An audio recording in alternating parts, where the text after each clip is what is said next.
So welcome everyone to this special interview series for the Be Your Light conference in Ghent, Belgium on September 6th and 7th, day 1 in the old fish mine. They do at our center, Beam Health Center. And in this series, we are talking to our speakers who are not just experts, but also carriers of frequency, a living embodiment of what we are trying to transmit during the Be Your Light conference. Today I'm sitting down with Ehud Abrahamson, a global healer, teacher, a spiritual leader, and founder of the Abrahamson Center. For 40 years, he has helped and transformed the lives of many, many people, hundreds of thousands of people, getting rid of addiction, reclaim their energy, and also return to wholeness. And his work with BioEnergy, presence, and deep listening is not just healing, but it's remembering. And that's very much what we try to bring during the Be Your Light conference. So let's dive deep into Ehud, the Abrahamson Center, and what this is all about. So Ehud, welcome to this series of conversations. Hello, Jonathan, and lovely to be here. Now I need to live up to all the things you said. So let's go. Let's see where we get to today. Thank you again so much for inviting me to the conference, and it's going to be amazing. I can feel it already. I can sense it. All right. Thank you so much again. So your name is known around the world as a healer, a teacher, and the founder of the Abrahamson Center. But behind every method, there is a story, a life lived in service, I would say, very much for you. So to introduce you to our audience, could you let us know who Ehud Abrahamson really is and what shaped your path into healing and energetic work? Okay. Well, I think what is happening now globally on our planet has its roots going back into the past. And I think many of us who were born here in the last 50, 60, 70 years, and many of the young people today are here on a mission.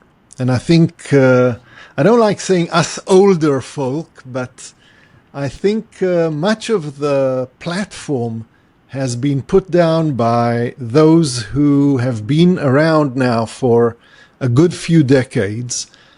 When I was growing up, I grew up in a home of a doctor, a surgeon, a professor of medicine, and I started to get interested in what was called the New Age. I was supposed to be doctor.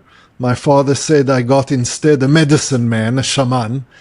But that was my calling. So on one hand, I was studying biology and biochemistry in the university, and then psychology, and, trying to understand everything that I was supposed to understand. But at the same time, really getting into what later became the New Age. But then it was like one book by Carlos Castaneda, one book by Gurdjieff. There wasn't much to get into. But as a child, I used to see things that others didn't, and I used to hear things that others didn't. And that was like part of my ongoing life. And over time, I realized that I'm a bit different, and I learned to keep it to myself. And there was a point in time where I started helping people who wanted to stop smoking. And I did this by using bioenergy and healing and crystal therapy and reflexology and a whole pile of methodologies. And I saw it works, and my name started to get like from mouth to ear, from ear to mouth. And I started helping people with addictions. And over time, this became like my calling. And addictions then became to drugs, alcohol, sugar, all kinds of. And at a certain point, I started teaching others how to do this, to the point where there are now Abrahamson centers around the world using this Abrahamson method. But for me, that was like something on the way, because I think the world is going through such a transformation, and there's so much more going on with frequencies and colors and resonance, and there's so much going on that I'm all the time learning. And since COVID started, I started teaching, because it used to be always like in a small group of a few people together. And I found myself more and more in the media. And I think that's how we met, actually. Absolutely. So, but you were saying that energy and frequency were terms that were not really popular when you started decades ago. Today they have become more popular. I think we all know that there's something going on with frequency and energetic healing. You have helped over 250,000 people, if I'm not mistaken, getting rid of addiction and help them to reclaim their lives. Ehud, I'd like to know from you, in your work and your years of experience, what have you learned about human potential, about pain, about the potential to transform, really? Well, if you mentioned addictions, I think most addictions are something that happens to people who are trying to run away from pain. It can be physical pain, it can be emotional pain, it can be psychological pain. But I think the world is not an easy place for sensitive people. And trying to kind of get yourself feel calmer, use some alcohol, use some drugs, or have this smoke screen around you by constantly smoking. I think many people use different chemicals to run away from different types of pain. And actually, the answer isn't in, doing just quitting, but it's finding out what people actually are searching for. And these are things you couldn't really say many years ago because, people were searching for the university and to make a living. But it's very obvious that many of the lives that are being born here, definitely since the 60s, 70s, many of the young lives arriving here on the planet are here on a mission. And I think part of my mission is helping to establish a better airport, a better landing place for these human beings who are arriving into a difficult situation we have on the planet of economic problems and wars and so many things that are going on that shouldn't really be happening. But that's a situation at the moment. So what I've learned is that people are people everywhere. I mean, if I'm doing therapies in New Zealand or in Sao Paulo, or if I'm in Europe, or if I'm in wherever I go, I'm meeting people, and people are very similar. People want to be loved. People want to be listened to, heard, felt. And I think today what I'm doing is so much broader than just the addictions, because really healing is a very, very deep process. It's clearing and cleaning. And I think this is part of what we'll be talking about and actually doing over the weekend, because I really want to meet the people who are coming. I feel it's a big group of light workers, and in a way I feel I'm being summoned to like-minded people, so together we can all take a step. Fantastic. Beautiful. There's one thing that you mentioned, one word, you talked about meaning. So I have to, I'm remembering something, which is a book that I read, I think almost 10 years ago, which is Man's Search for Meaning, of Viktor Frankl. And it's a book that changed my life, because when I went through my dark night of the soul, I also was searching for meaning, and I couldn't really understand the meaning of my own life. And I was just wondering, Ehud, when you talk about the Abrahamson method, is that search for meaning also a key component, or is it a combination of other elements that makes your method so effective? Because from what I've seen is that even after one session, people, are able to continue on their path, healed or transformed, whatever that may mean. Yeah. Well, in most cases, people are coming because they want to get rid of an addiction, or because they want to heal from a trauma, or because they need help in rebalancing and cleansing their aura. So people come because of a problem. And many times after they rid themselves from the addiction or the difficulty or the dis-ease, they find suddenly a clarity of mind, or they find the sensation of just a minute. So what is this all for? So I'm saying this because they don't come in search of a meaning, but in many cases, that is like the next step after people heal from whatever it is. Because for some people, they've been carrying on, drugs or alcohol or whatever for 30, 40, 50 years, 2 packs a day. Their body is so damaged, their liver, the lungs, the blood, the heart. And the healing, when it starts to take place, allows for a certain clarity and maybe a search for meaning. People write to me letters that, I've stopped smoking 20 years ago. I know for sure that if you had not helped me, I would not have seen my grandchildren. So, the realization that you're getting your life back. And then, okay, so what do you want to do with your life? Exactly, yeah. The deeper questions come afterwards. Yeah.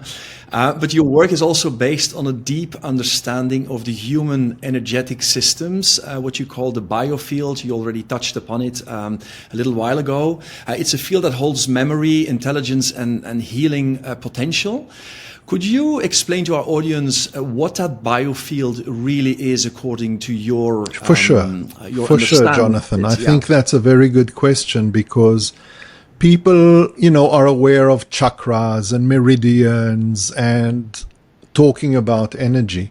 But when you see these things, it's just so much clearer. It's not a philosophical thing. It's not a mystical thing. It's part of the human complex. Our complex is made up of a biological part, which is what people study and, go to medical school and spend 7 years and then another 7 years to understand this physical thing. And then there's the energy part that now we know. A brain, if it's neurons shooting electricity, it must have EMF, an electromagnetic force or field around it. And if our whole system is electricity running through our nerves from our brain to our toes, and our heart is working, if you do an EEG, you see it's all beep, beep, beep electricity. So science knows about it, but somehow they're only beginning to realize that there's this whole electromagnetic happening that people call the aura, or people call it the unseen part. And the more I'll say that again, the more scientific explanation is talking about a biofield, or the field around the biological part of us. And a good analogy I like to give is if you take a cell phone, which is a body, it's got a battery, which is electric, and around it, it has an electromagnetic field. But the memory is not necessarily stored only in the phone. If you lose a phone or it's stolen, all you need to do is get a new one and download the memories, the photos from the cloud. You download all your friends and everything. It's all somewhere. And in a similar way, when we come into a body, we come in, and over time, some people even remember some of the downloads. But during a life, we think things and they go into our mind, and we emote and feel things and they go into our biofield. And around the biofield, we have a bioshield, which keeps things in and other things out, just like any cell in a body. So we have the cellular structure that keeps in and out things, and we have the biofield or the aura that keeps things in and keeps things out. And we are actually the sum total of our decisions and choices and memories. It all lives in the biofield. Yeah. Do you feel that the minds of people in general are more open today to these type of concepts? Because to me, what you're saying and explaining feels so natural. I resonate with those words, and I can't wait to have you with us at the BioLight conference and to really explain on a deeper level to our audience what that is all about, the biofield, how it interacts with all the systems. But I have also a feeling that there is still a large part of the population that is still resisting this type of information, even though they know that a phone, is emitting an electromagnetic frequency. Why do you think that is, that there's still that resistance in the population? Because things take time to change. And if the general mind state of most of the population holds on to old perceptions, beliefs, patterns, they are lodging what they think into the biofield of the planet.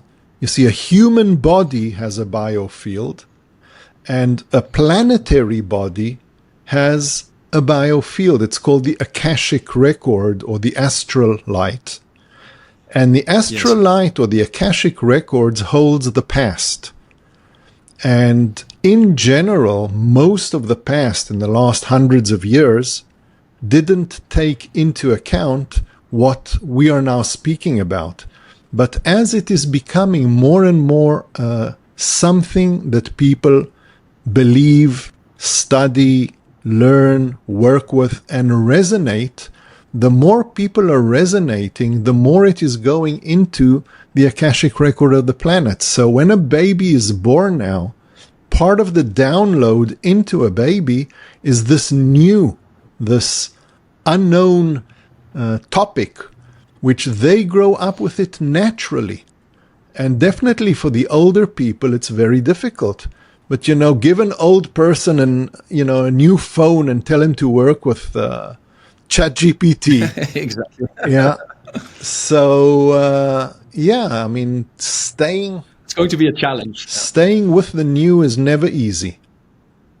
Yeah, and being the forerunners, being those who come and pioneer the new is always dangerous, because in the world when people came and said things, they were put on a cross or burnt at the stake. So, it's also lodged up there in the astral light that be careful what you tell and who you tell. So the way we are talking here now is not something I could speak about, say, 30, 40 years ago. But today, I'm invited to medical centers to talk to doctors and nurses and explain about how things come into the biofield, from the biofield, how they affect and go into the chemistry of the body, into the biology. So a certain thought pattern can become a physical problem. Absolutely, yeah. But you can see that there is definitely an awakening going on, even if we think that a large part of the population may not be open yet. It is definitely coming. On that same note, Ehud, in a former life, I used to travel around the world, and I've been training a lot of people with a certain skill set that they needed in that job. And one of the things that I realized in that job was that most people have no idea what they're capable of. And when you start to, give them those skills, and for me, it was specifically inducing trust into people, all of a sudden you start to see them flourish. And in your work, you're talking a lot about awakening dormant abilities. Part of us that have fallen asleep, have been suppressed. Can you elaborate a little bit on those dormant abilities? Absolutely. And what exactly they mean? And how people can reconnect with those innate powers. Absolutely. When you hear about a person somewhere in the world who can do something outstanding, it's not that person can do it. That is a human ability. So ESP is a human ability.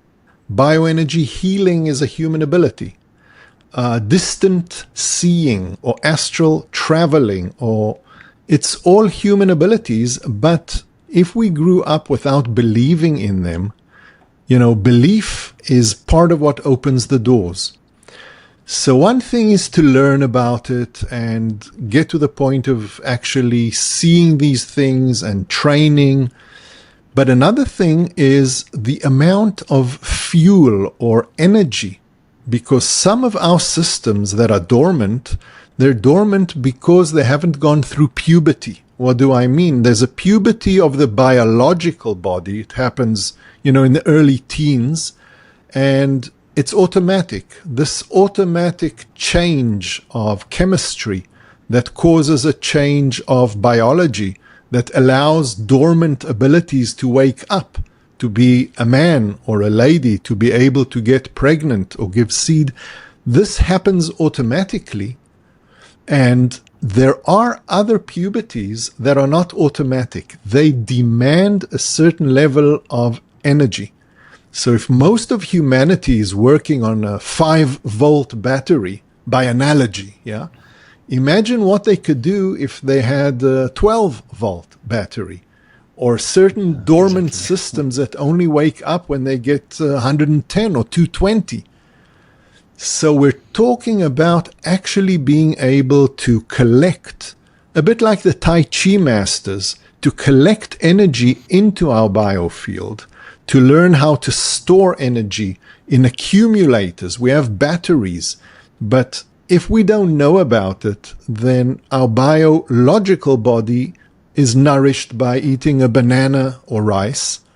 Our energy body has to be nourished by very high chi and other types of energy or frequencies, and many of them are beyond the rainbow. So, the rainbow we get from food, from breathing, from pranayama, from, working with meditation.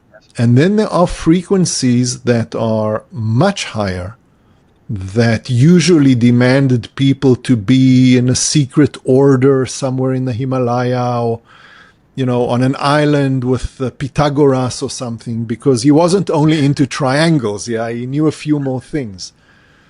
Yeah. So I think the thing here about waking dormant abilities is realizing that we need a certain nourishment, and it's not automatic. But if we do learn how to collect it, this extra puberty can switch on what might seem to be science fiction, but it's reality. I mean, a lot of my work nowadays I do through a picture or through Zoom. So I don't physically need to be with a person. Certain things can happen because if we now begin to understand physics, talking about quantum abilities, and you can take, and separate two molecules, and if you shift the one, the other shifts, even if one is in New York and the other in Beijing. So realizing we're interconnected, realizing that we are actually way, way beyond what we know about. And I think this awakening that you're mentioning, part of it is to actually believe we are God in a way. I mean, it's a big word. The divine isn't. It's a big word, but we are made in the image of. We are made with capabilities, which are abilities, and they're capped, a cap ability. And we need to take this cap off, and open up. We have here this amazing abilities. Yeah. Exactly. And I think a lot of people may find the fact that we say we are gods in a way slightly, I would say, arrogant perhaps, but that's not the way this is intended to be expressed. It's more from a place of humility. I think understanding we have abilities. Yeah, we have abilities. Sorry, I cut you off, but just to make it clear, we have abilities. We can create. We can change reality. We can do things that are to do with the higher human parts, our spiritual parts, the soul, and other, again, godly parts that we are given as a gift. But do we do something with it? I think more and more, yes. Yeah, but your work, as you mentioned, it is non-physical. It's healing without touching the body. Energy sessions are based on presence, intention, attunement, alignment. And this is also very much what we have here at our center, a beam with the energy enhancement system. We talk a lot about intention. We feel as facilitators as well that we need to be aligned with our highest truth. And it's always an invitation to get back to that highest truth in order to facilitate what we're doing here. So when you talk about presence and intention, how fundamental are these concepts in the work that you're doing? Okay. Presence is to be in the now. People are busy most of the time in what happened in the past and what they didn't do in the past and what they want to do and what will be, or the fears of the future. So most people are not present. They don't have a presence of mind. Now, the thing about mind is mind creates matter. Energy becomes physical, just like you say E equals mc squared. So energy equals matter, only you need lots and lots of zeros after the E to get one part of M.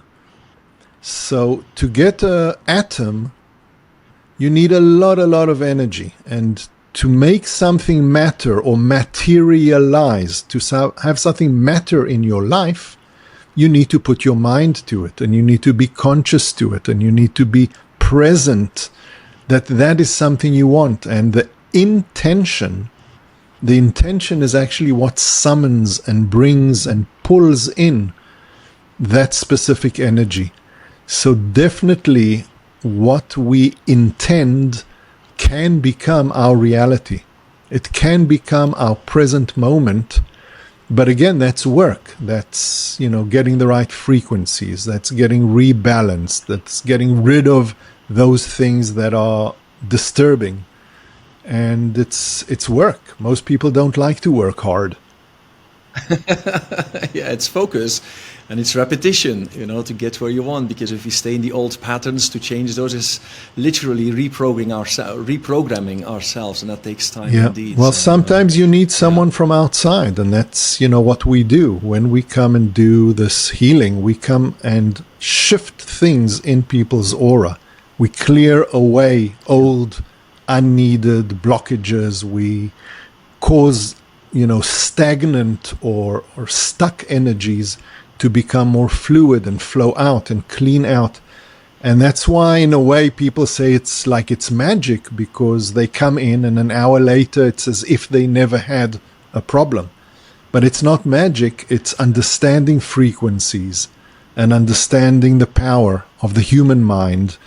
And I think that's what you're doing, and it's part of what made me feel I need to be there. It's like, well, I'm going to see you soon. Yeah. Well, it's such an interesting topic, and I mean, I could talk about this for hours. You're coming to the BioLight conference in September. I'd like to ask you, Ehud, what resonated with you? Because we are bringing science, frequency, remembrance back onto one stage, and we are very happy to have you there. But what was it that sparked that interest in you to be part of this unique conference? I think a major part of it is the participants. I don't know who they are, but whatever is drawing me is drawing them, is calling. And I think it's going to be this gathering of like-minded people that are part of the awakening, because people are going to come, something's going to happen over these 2 days. People are going to go back, but they're not going to be the same. They're going to be enlightened in a way and vibrant in a new way. And I want to be part of this. I believe it's part of my mission. Fantastic. And can you give people perhaps a glimpse of what it is exactly you will be sharing, or would you rather leave that as a surprise? Well, there will be surprises, but there'll be a certain explanation, of course, and then we will delve into working with bioenergy. Even people who are skeptic and have never felt anything are going to feel things. Some of the people, their ability to see the aura is going to switch on, because if there's a crowd and a few people in the crowd have it switch on, it becomes contagious. So we're going to switch a few people on, and it's going to happen, and people are going to go home with new abilities, and we'll do a meditation, and we'll try and push all of this into 1 hour. So we'll see how we do all of that. Yeah. Looking forward. Ehud, I believe you have an enormous amount of experience under your belt, many decades. To people who feel lost at the moment, addicted, disconnected, not in tune with themselves, is there anything that you would like to tell them, something like a key element they can take home right now when they're watching this conversation between us? Yeah, I'd say something, and that is, sit quietly in a room, no distraction, no coffee, no cigarettes, no music, no cell phone. Take about half an hour and speak to the child that you were. Tell them a few things at points in life that were a trauma for you. Tell them it'll be okay. Give them guidance. Be the big brother you didn't have. Because you can go back in time. Well, listen, there's so much we can talk about, but you can go back in time and do healing and come out of the room half an hour later in a way changed. Try it if you like, and we'll meet. Yeah, hope to meet many of you who are watching now. Yeah, fantastic. So, Ehud, I'm going to ask you as a last question something very personal that I'm asking all of my speakers. It's something about the new and better world we are dreaming of. It's a world that we have in mind. We're working towards it with our own unique abilities. And when you close your eyes, I'm wondering what that world looks like for Ehud Abrahamson. Wow. Well, definitely a lot of love, a lot of people working together. Everything is more clean, more organic, more simple. Children being born into communities of light and love and care. Yeah, I think just what we all really want, which is a better future for all of us and generations to come. Fantastic. Well, that's a beautiful, beautiful vision for the future. And I say amen to that. So thank you so much for this interview. Thank you for the conversation. To our viewers, thank you for joining this dialogue with Ehud Abrahamson. If you feel touched by his words, please share this interview far and wide, because resonance multiplies when we share it with other people. And if you'd like to see Ehud live, come to our Be Your Light conference in September 6th and 7th. It's a weekend. 2 days full of frequency, remembrance, resonance. And Ehud, if people would like to find you, what would you tell them? Where can they find you? The best is the Instagram. I mean, the social media is everywhere, the TikTok and the YouTube, but I think the most daily updated would be the Instagram. And there's a lot of teaching there, many lessons, many meditations, it's all there. Okay, fantastic. So, we look forward to seeing everybody in Ghent. 2 sacred days, 1 powerful community. We are not broken, we are becoming. So be your light, and thank you very much. Thank you.